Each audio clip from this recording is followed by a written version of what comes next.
when we launched on Adani, I mean, taking a step back, there's kind of three main points. First, India is heavily investing in this country across all sectors, and that's all going to benefit Adani.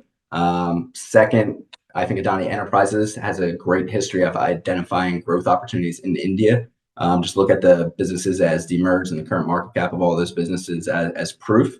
And then more to your point, we think three segments, mainly roads, airports, and what they call a new energy ecosystem, are currently worth more than what all of Adani Enterprises is valued at right now. So that means investors are effectively getting rest of the business for free. Now, the segment that I'm probably most positive on, I would say within 5 years, is probably airports. This is a segment I think can do $1 billion plus of EBITDA within 3 or 4 years.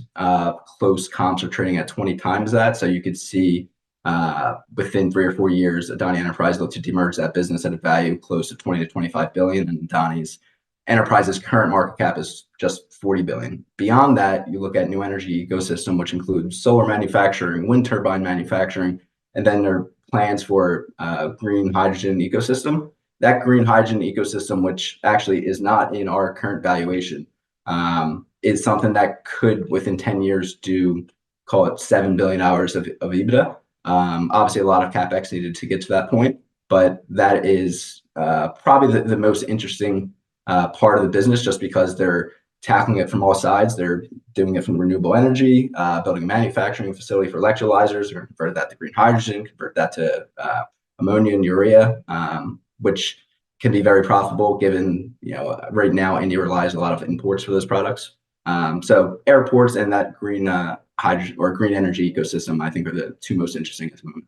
We thought starting coverage with the flagship fund would be the best option for us right out of the gate. Plus, we like it because it gets you a lot of diversification, to be honest, right? Within this one fund, you get exposure to several businesses, several innovative businesses that you otherwise wouldn't have buying one of the other businesses, which are a standalone play on one specific sector.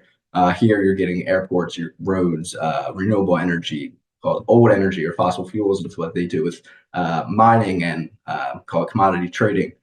So it's call it a diversified play on India, but with leadership that I think has proven the success of growing above market rates.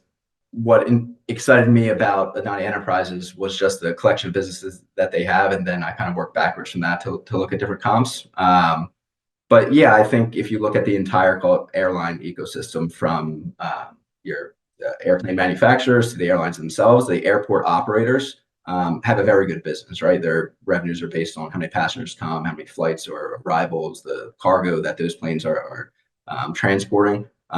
So absent of a pandemic, it's a very good, predictable business. And if you look at a economy like India, where airline penetration is only 3 to 4%, where developed economies is closer to 15 to 20%, you can see how this is going to be a growth area for likely multiple decades. And with Adani having 25% of total air passenger traffic, 33% of cargo traffic, and that's without the Navi Mumbai airport being completed yet, which is going to more than double their current capacity.